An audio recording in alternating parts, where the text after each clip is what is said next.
Oi pessoal, faz um tempinho que eu não estou colocando vídeo, eu vou ver se eu começo a fazer uma postagem de vídeo semanal aos domingos.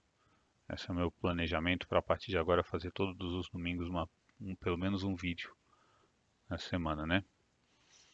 Então, nesse vídeo de hoje vai ser um vídeo bem rápido com relação à padronização. Eu não tive nenhuma resposta do pessoal com relação a essa questão de padronização, então eu vou colocar aqui o porquê de padronizar, qual o motivo, o que pode fazer diferença ou não, tá? Vai ser só uma explicação rápida, hoje a gente não vai para o código. Primeira coisa, a importância da padronização. Quando você está fazendo sozinho, até é uma coisa meio que a gente fica meio na dúvida, por que vai ter que padronizar? Mas você tem os pontos aqui principais que seriam ah, quando você está sozinho, a facilidade de manutenção e a uniformidade nos fontes do sistema. Por que essa facilidade de manutenção? Se você está fazendo uma coisa sempre padrão, você editando um código seu mesmo, daqui a 6 meses, daqui a um ano, daqui a 2 anos, você vai ter uma facilidade de entendimento do que você colocou no código, como você está trabalhando naquele código. Se você não tem uma padronização de trabalho para suas codificações, você acaba se perdendo nisso. Daqui a algum tempo, quando você for olhar esse mesmo código, você vai ter que lembrar como é que você estava trabalhando naquela época. Tá? Então, é uma coisa que é bom você ter. Eu mesmo utilizo já algumas questões de padronização, como nomes de variáveis e algumas coisas assim, eu utilizo mais ou menos a mesma padronização há 30 anos. Então, é uma questão de hábito também. Você sabe que quando você olha aquela, por exemplo, o nome de uma variável, como eu falei, se você tem aquele padrão, você sabe que aquela estrutura era como você vai ver. Facilita você entender as próprias variáveis que você está colocando, quer seja no sistema novo, quer seja no sistema de 10 anos atrás. Tá? E a uniformidade é porque toda vez que você for olhar qualquer fonte de um sistema, você vai estar com uma, vai estar uniforme o estilo daquele fonte. Isso é uma coisa que é interessante, deixa um trabalho mais limpo, mais eficiente, e se outra pessoa for fazer manutenção nos seus fontes, isso conta ponto positivo para o seu lado, porque eles consideram, você acaba sendo considerado como um profissional melhor, mais adequado, porque você mantém uma uniformidade, né? E quando você está trabalhando em equipe, é mais importante ainda essa padronização, porque todo mundo trabalhando do mesmo jeito, vocês não importa de quem seja o criador do fonte. Ou seja, fulano, ou seja, ciclano, todo mundo vai estar trabalhando do mesmo jeito. Então, você pega um código de outra pessoa, você vai conseguir entender facilmente esse código. Tá? Então, tem essa facilidade. Por isso, o trabalho em equipe é muito importante. Normalmente, eu utilizo como para padronização nome de variável, nome de função, os nomes de tabelas e campos na base de dados e a questão de comentários, se vai usar os trechos ou não, etc. Coisas desse gênero, certo? No nosso caso aqui, os nossos pontos principais são para nome de variável, que a gente vai estar utilizando em português, nomes em português, porque a gente é a nossa língua nativa aqui.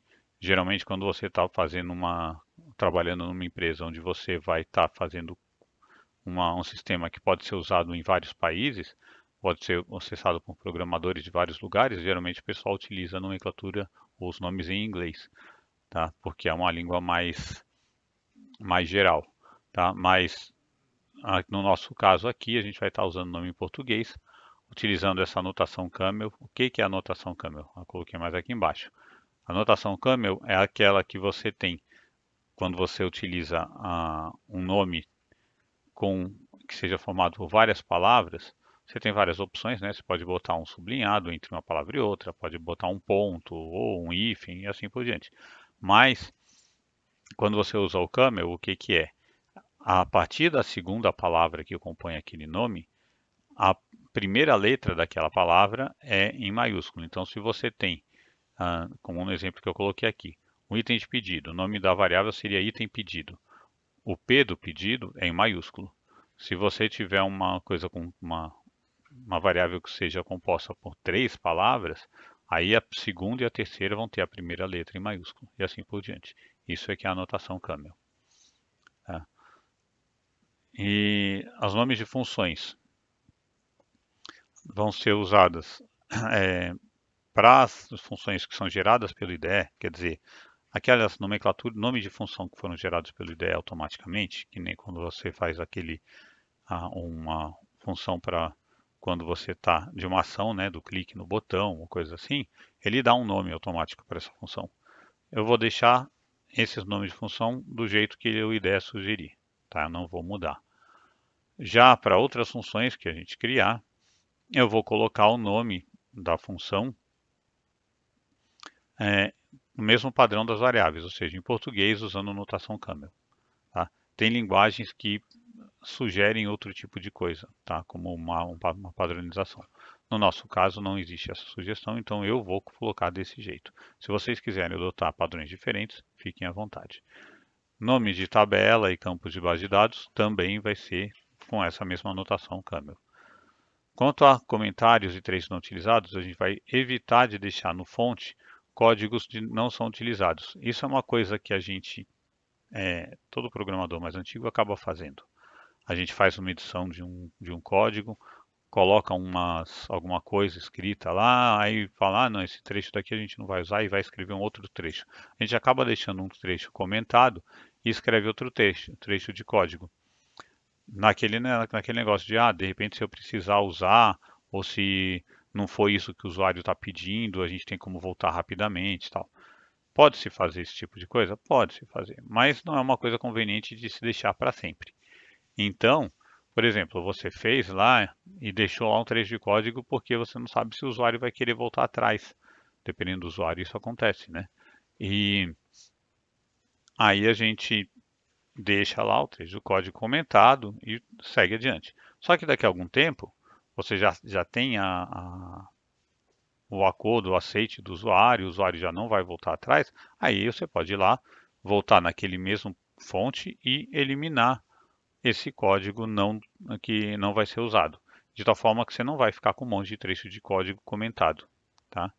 E ah, nós deixar os comentários como umas coisas mais diretas. Né? Então, uma função que você vai fazer, que vai, sei lá, colocar montar a tela do sistema, montar a tela de determinada função. Aí você coloca o comentário, montar a tela dessa função. Tudo bem. Agora, a explicação detalhada daquela tela, vai ter campo isso, campo daquilo, tal, tal. Não documentar isso nos fontes do sistema. Deixe essa documentação para a documentação do sistema que é feita à parte. Não sei se vocês costumam documentar o sistema, porque a gente sabe que essa é uma parte que é muito chata, que muita gente não gosta de fazer. Então tem muito sistema por aí que não é documentado, mas até esse que a gente está fazendo aqui, ele tem a documentação que eu estou fazendo. Conforme a gente está desenvolvendo, tem documentado. Então, detalhes mais específicos a gente vai deixando na documentação do sistema. As outras coisas a gente deixa, coisas mais diretas a gente coloca no fonte. Um exemplo que eu estou falando, documentação do sistema que estou falando que está documentado é o modelo de entidade, desenho das telas, todas essas coisas assim. Você pode fazer uma descrição das telas que a gente tem nos próprios vídeos. Então, tudo isso daí serve de documentação do sistema. Tá? Então, nesse caso específico, os vídeos são a própria documentação, assim como esses documentos, MER, fluxo, essas coisas assim. São todas as coisas que já servem para documentação. Tá? Então, essa é a padronização que a gente vai estar adotando. Eu não vou ficar editando fonte aqui, porque eu acho que é perda de tempo de vocês ficarem vendo eu editando fonte para mudar nome de variável. Então eu vou fazendo essas alterações aos poucos, e conforme a gente for fazendo nos vídeos, vocês podem ver, ou não, pode ser que não reparem, mas utilização já ter sido transformado essas variáveis que estejam fora, as funções que estejam fora da padronização, na padronização. Tudo isso daí vai estar sendo feito aos poucos, tá? nos fontes que a gente já desenvolveu. Mas eu não vou gravar vídeo fazendo essa documentação porque eu tenho certeza que são vídeos que ninguém vai querer assistir. Tá ok? Então é isso. Obrigado por assistir. A gente se vê nos próximos vídeos. Deixe seus comentários, dúvidas, sugestões. Se gostou, deixe seu like. E por favor, coloquem, se inscrevam no canal e deixem o like se vocês gostaram mesmo, porque faz diferença. Eu vejo que eu não tenho uma boa audiência, mas não tenho nenhuma resposta de se gostou ou não. Então, às vezes dá a impressão de que os vídeos estão sendo péssimos, tá? Então, por favor, se vocês gostam, então deixem o like, tá? Então, obrigado mais uma vez por assistirem e nos vemos no próximo vídeo. Obrigado.